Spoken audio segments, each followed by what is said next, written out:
Assalamualaikum, jumpa lagi dalam channel Go Click Pictures. Sebelum ni kita dah pun review sebuah Nissan Serena, model yang paling baru lah dekat Malaysia sekarang ni. Model yang boleh buka bonet belakang tu, boleh buka separuh, boleh buka cermin sahaja. So itu adalah model C27 sekitar tahun 2020. Kereta itu kalau harga second hand sekarang tu boleh dapat lebih kurang dalam harga 80 ke 100 ribu bergantung kepada variant. Bila saya upload video tu, saya tengok ramai juga sebenarnya peminat MPV yang ada dekat Malaysia ni.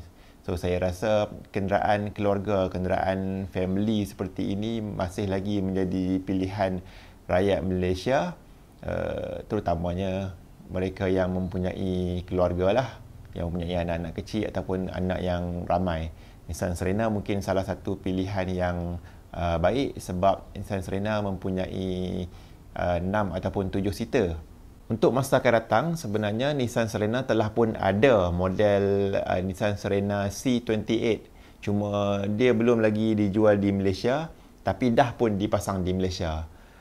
Model C27 yang dipasang di Malaysia hanya dijual di negara Thailand.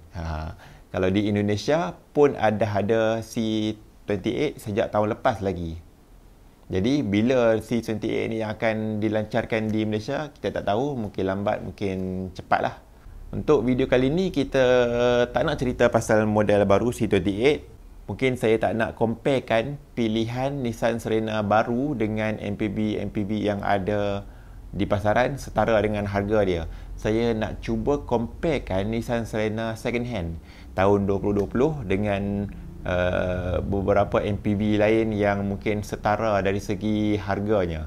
Yang pertama saya akan comparekan dengan Toyota Innova tahun 2020, dan juga saya nak cuba compare dengan kereta baru iaitu Pro 2 Alza, disebabkan julat harga kedua-dua kereta ni samalah dengan Nissan Serena tahun 2020. So kita cuba pilih antara tiga kereta ni, yang mana akan menjadi pilihan.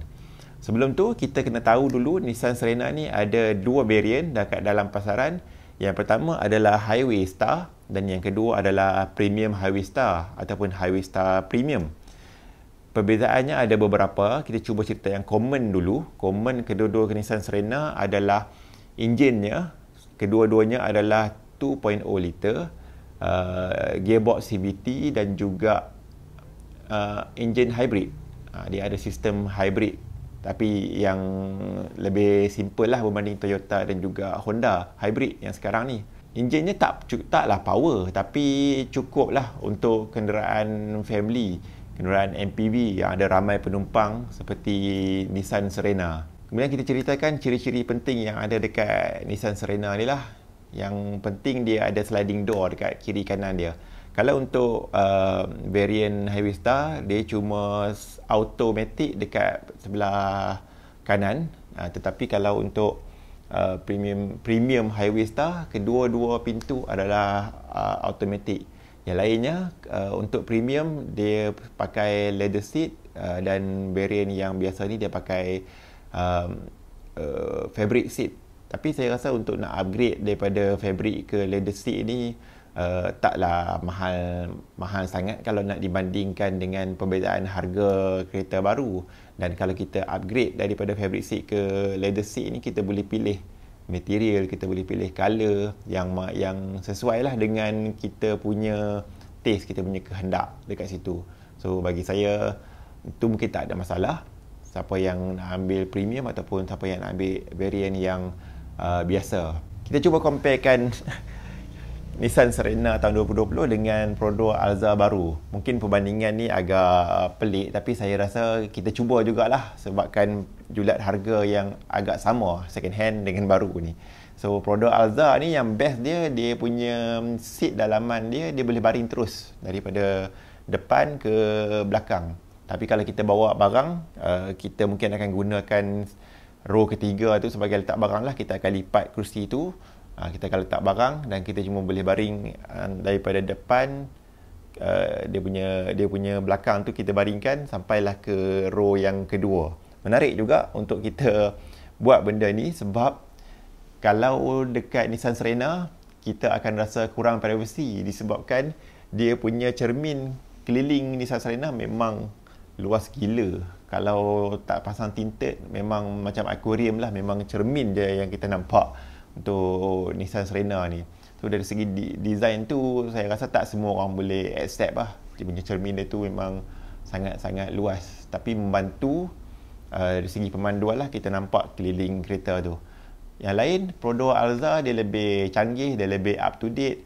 Bukan setakat dari segi safety dengan sistem ADAS dia, cruise control, semualah dari segi safety.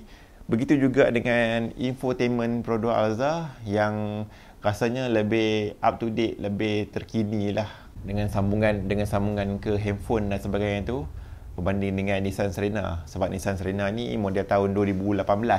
So kalau dah ikutkan untuk tahun 2025 ni, memang umur kereta ni agak lama lah. Tapi saya rasa okey saja sebab dia ada beberapa features yang Prodor Alza tak ada. So kita pergi pula perbandingan Nissan Serena 2020 ni dengan Toyota Innova. Toyota Innova kita ambil tahun 2020 sebabkan julat harga yang sama. Tapi kena ingat Toyota Innova ni, dia harga ni kalau ikutkan dia, kita rasa lebih mahal lah sebab dia brand Toyota. Brand Toyota dia punya resale value memang tak jatuh lah. Memang resale value dia sangat baik.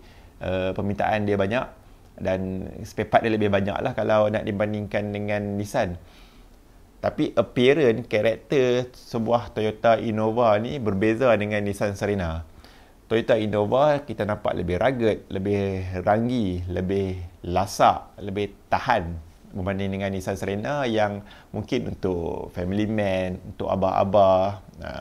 Itu perbezaan ni agak ketara dan saya rasa memberikan satu indikator jelas lah kepada yang minat kereta yang lasak. Mungkin dia akan terus ketepikan Nissan Serena ni. Tapi mungkin siapa yang mungkin dia family man, dia mungkin akan considerkan Nissan Serena berbanding dengan Toyota Innova. Dari segi enjin, dua-dua lebih kurang.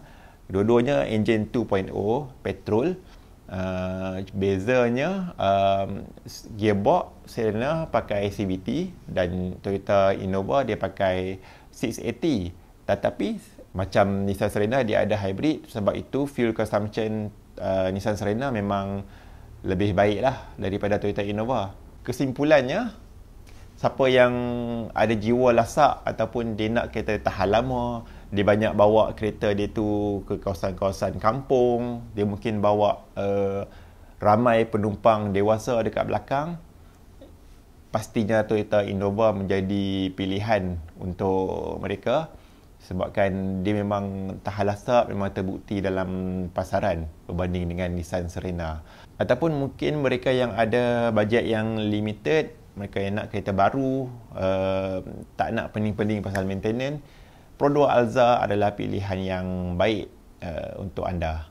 Dalam ketiga pilihan kereta ni, Prodor Alza dah yang paling jimat minyak. Prodor Alza dapat pergi 22 km per liter berbanding dengan Nissan Serena cuma 14, Toyota Innova cuma 10 km per liter. Perbezaan yang jauh sebenarnya antara Toyota Innova dengan Prodor Alza. Bagi saya akan pilih Nissan Serena sebab saya sukakan ruang dalaman yang luas dan juga sitting position yang fleksibel, terutamanya seat yang kedua tu macam pilot seat lah. Bila kita bawa orang tua kita bawa parents, kita bawa mungkin mentua kita, lagi style lah dengan sliding door lagi. Itu saja untuk video kali ini. Jumpa lagi di video akan datang. Bye bye. Assalamualaikum.